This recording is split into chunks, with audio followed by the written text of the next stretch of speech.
welcome back to Plant-Based Besties. I'm Debbie Chu. I'm Joey Troxel, and we are together in person. There's nothing between us. We're actually in the same room. Look, It's pretty, touchdown. There she is, right it's there. pretty cool.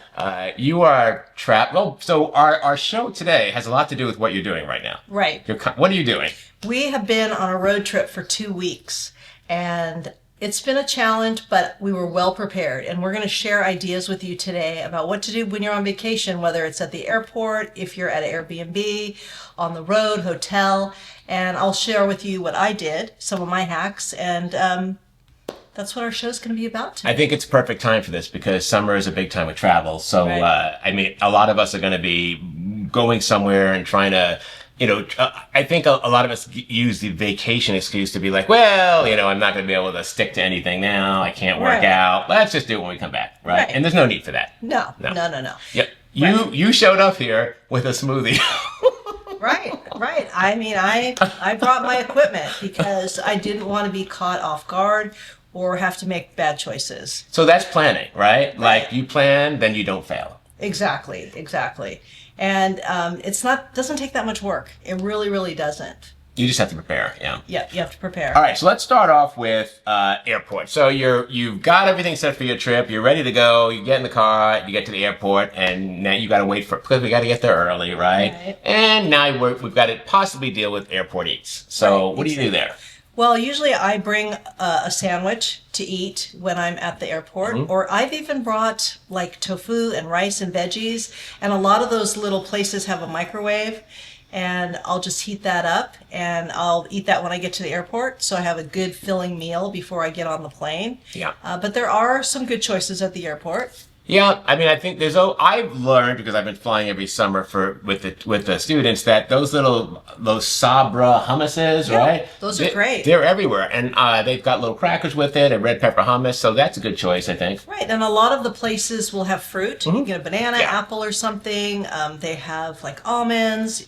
You can really find some healthy things in there. Yeah, I don't know that you may have to give a little bit on the calorie if you're doing a calorie deficit, maybe eating maintenance, right? If that's what you're doing. Right, and you may be eating a little bit more oil than you might like or sodium, but it's just all a balance, and it's just going to take you a long way if you do a little planning. I'm a believer, like you say to yourself, I'm leaving the house, it's a 2-hour flight, I don't have to eat for 2 hours, I'll be fine. But it's really not 2 hours, right? If it's a 2-hour flight, you're there 2 hours ahead of time, you got to pick up the rental car. By the time you get to your hotel or whatever, your family's, like 7 or 8 hours have passed. Right? Yeah, and then you're starving. Then you're making a bad decision. Right. Yeah, so I'm a big fan. I like when I have to travel, if I don't have food, I do what we're talking about, but I'm a big fan of just bringing food with me. And one of the things I love to bring is, I like to bring a big chickpea salad sandwich. Yep, perfect. And it's interesting because we'll be sitting on the plane and now they're dishing out the peanuts, right? And then I'm like, let me reach into my bag, right? And now I've got a whole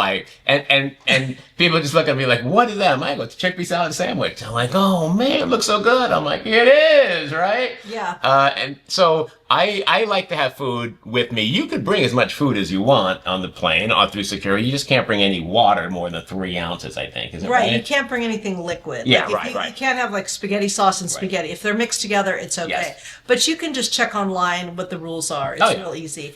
But a little funny thing that happened to me is I had brought some baked potatoes, and they were on my carry-on, and it goes through the X-ray machine, and they're like looking at it, and they pulled me over to the side, and they're like, okay, you need to open your bag. I don't know if they thought they were little bombs or something, but I'm like, it's just my baked potatoes. And they looked at me like I was crazy. Yeah, I'm a vegan. Right? Yeah, exactly. And they're like, oh, go, you're okay. So that might happen to you if you have some weird shaped things in your bag. So there's definitely options. You may have to think, but if not, if you don't plan ahead, there's definitely things at the airport for you. Right, exactly. All right, so we've talked about, in the airport, we've talked about kind of on the plane, we bring food with us. What about like you've got the rental car now and you're on the road? Exactly. Or if you just left from home in car, which is what we did on this trip. So we had a big cooler, put it in the trunk with a block of ice. I had tofu, I had rice, I had veggies, I had my high protein bagels, I had yogurt, I had everything that I needed. And that lasted me for about 5 days. And then I ended up being at my sister's house. So I made more bagels and just bought yogurt, the kite hill. So if you just pack a cooler, it's great. And even if you have a rental car, you can get one of those styrofoam cheapy little ice chest and just fill it with the foods that you want.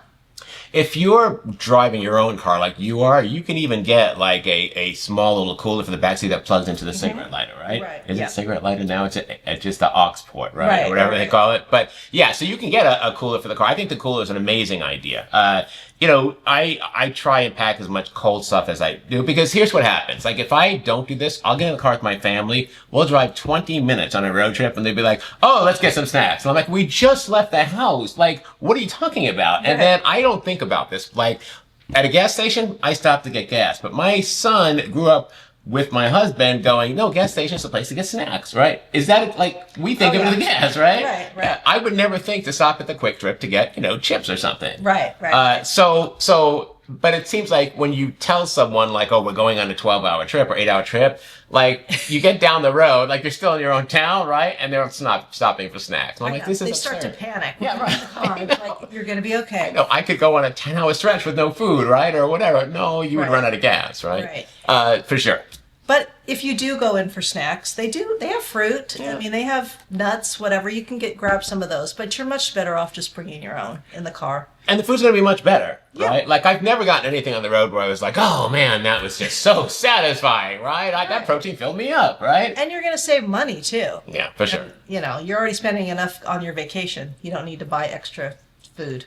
So you brought up now where you're staying, right? Like driving's one thing. Then you get somewhere, you get an Airbnb or a hotel. We've Right. been lucky enough, and it sounds like you're lucky too with this, where you've been able to kind of remake stuff on the fly to take with you.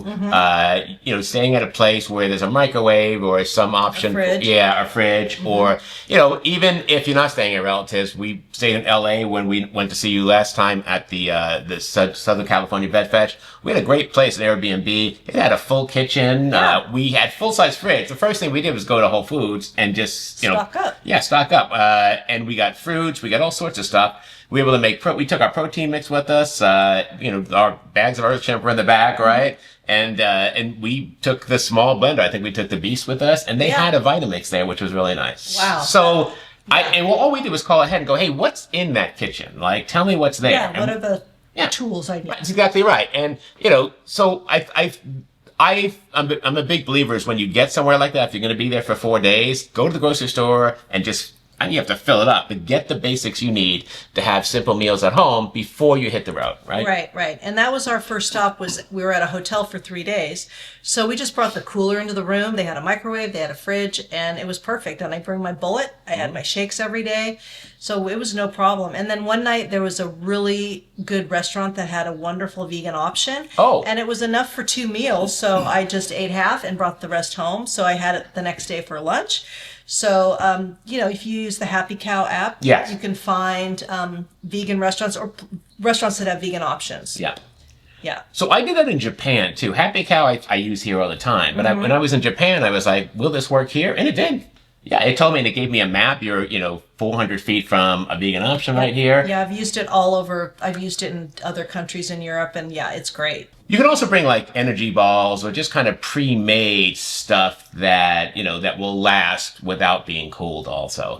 All right. So, we've talked about what to do if you got a hotel and all that, but, and food. What about like, especially if you're driving, you want to stay a little bit active. I mean, how do you get 10,000 steps when you're sitting, in the passenger seat or telling your husband he's going too fast? Like, that's what you and I do, right? Right, exactly. How do you get your steps? Yeah, and well, you don't always, and that's okay. But you take breaks. You shouldn't be in that big of a hurry. And luckily for us, we were going to a national park. Oh, cool. So one day I did 23,000 steps. Yes. One day I did 20,000 steps, and then. Otherwise, I would just try to get out and walk in the morning. So, I think the way you're doing is great because when there's opportunities to take a lot of steps, you're taking it, and then the next day they may not. But overall, on the average, you're getting a decent amount of steps every day for the week. Exactly. Yeah. Yeah. The parks are a great idea. I mean, there's just no excuse for not getting out there and seeing that. You get your vitamin D, right? You get your steps, you get all that stuff. Right, fresh air, Yeah. and it's great. And then you can pack your little lunch and take it with you and eat it in a national park. It's wonderful. There's also resistance bands, right? Like Tim likes to bring these things. He brings like that TRX thing and puts it over like stuff in the room. It's always a big production. I'm like, you don't use that at home, but okay, whatever. But yes, but you could easily bring resistance band. And resistance bands are making like a big, they're making a big impact right now, don't you think? Right, and they weigh nothing. Oh yeah. So you can throw them in your bag. It's no problem. And then every hotel that I've ever stayed in, they have a gym. Mm-hmm. So you can just go in there and work out. It's really convenient. And you don't need it to be a big production. Now, if they just have a few dumbbells, I could do a dumbbell workout, a complete dumbbell workout. Sure. Yeah. Body weight stuff. Yeah. I mean, there's all sorts of opportunities. So you can also do push-ups, sit-ups in your room. Easy. Yeah. There's plenty of options for just getting up and exactly, for moving or putting some pressure on you, for sure. All right, so those are all great ideas on how to make sure you don't die of starvation and that you don't get overweight. But we want to make sure that we are still, our whole focus is kind of protein focused, right? Right. So how are we getting our protein goals? What are some ideas for types of foods, in these situations? Right. We talked about the protein powder and making your shakes. And then I have my high protein bagels that I have as well. But, peanut butter, if you can do like chickpeas, what else? So there are some things that Lex likes or my family likes that I don't like, that are actually high in protein, like the vegan jerky stuff, right? They love that stuff. I never liked jerky when I was a meat eater. The idea that they've made it now look like meat and it smells like meat, but it's all vegan, I still don't want it, right? Okay. You could, tofu, I have found that I'll cook tofu with just cubes, salt and pepper tofu, and I'll just eat that as a snack. I don't need to have a meal with tofu, right? Yeah. I did 2 blocks and brought it with me, and I don't care if it's cold. Oh, yeah, me neither. It's just, I love it. So, and there's different things, like you can make tempeh bacon, and have that ready to go. Once that stuff's cooked, it's fine, because there was never any type of, it wasn't really perishable to start with, other than, you kept it in the refrigerator, but once it's cooked, there's no animal products, there's no dairy in it, it's not going to go bad. You just have to kind of keep it in a Ziploc bag or something, right? Right. But there's options. Right. And also, you're not going to be perfect, and don't try to be, but you just do the best you can. And just kind of make sure that you're getting, 20, 30 grams per meal if you can. And if you don't, it's not the end of the world, because you're on vacation. Yeah. You don't want to be stressed out about your calories and your protein. One day is not going to matter, but that's the saving grace of protein powder, right? Yes. People are like, well, I want to get it from, not from protein powder. That's great. So do I. But, it doesn't always work out that way. Protein powder is your insurance. 4 scoops of that, I'll usually do a double dose. That's 40 grams right there in the morning before I start my day. If I don't get the rest of my protein, I can have 1 serving, two scoops later on in the day. I'm actually pretty close to my protein goal with what I've eaten after that. Right? So you almost can't mess it up if you have some type of, backup like protein powder. Right. And I don't know why protein powder has gotten a bad rap. I don't know why, but I think it's a saving grace, in a pinch. I think so too. When you look at the ingredients of some of the things, right?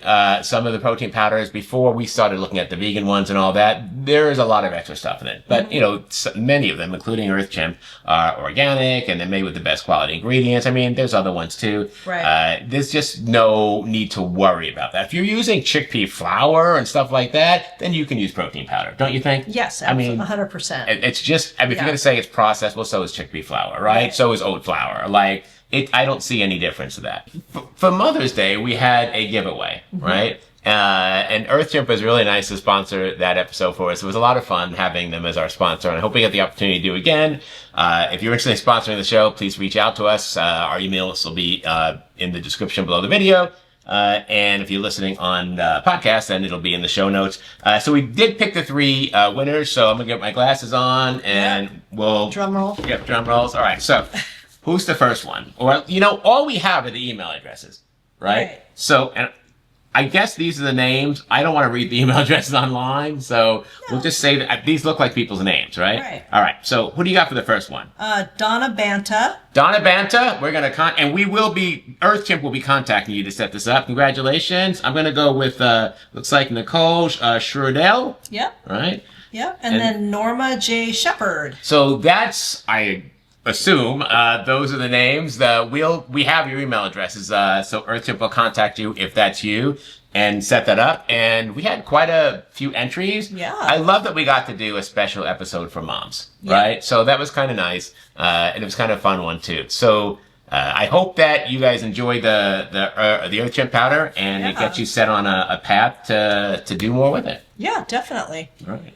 Do you want to do a word Yes. when at the end of the show? Because I love when you do that. Okay. All right. Let's see. Let me come up with something. So if you've made it this far in the video, please comment below with vacation. Oh. And that way we know you made it to the end with us, and we really appreciate it. This episode covered whether you're like on the road or jet set or have fabulous vacation plans, or if just going to be working in the yard, which could take up a lot of time, and suddenly you realize you're hungry and need to eat something. Kind of the same situation. You don't have anything made and you got to grab something. We've given you some options of kind of how we do this, and it is a summer of travel. So hopefully this gave you some ideas. Yeah, and just a little planning will take you a long way. All right, that's our show for today. Please subscribe to the podcast. We absolutely could use your help. Just getting underway, and we really love doing this, and we'd like to bring you more episodes. And we'll see you next time. Yeah, next time. All right, Bye. take care.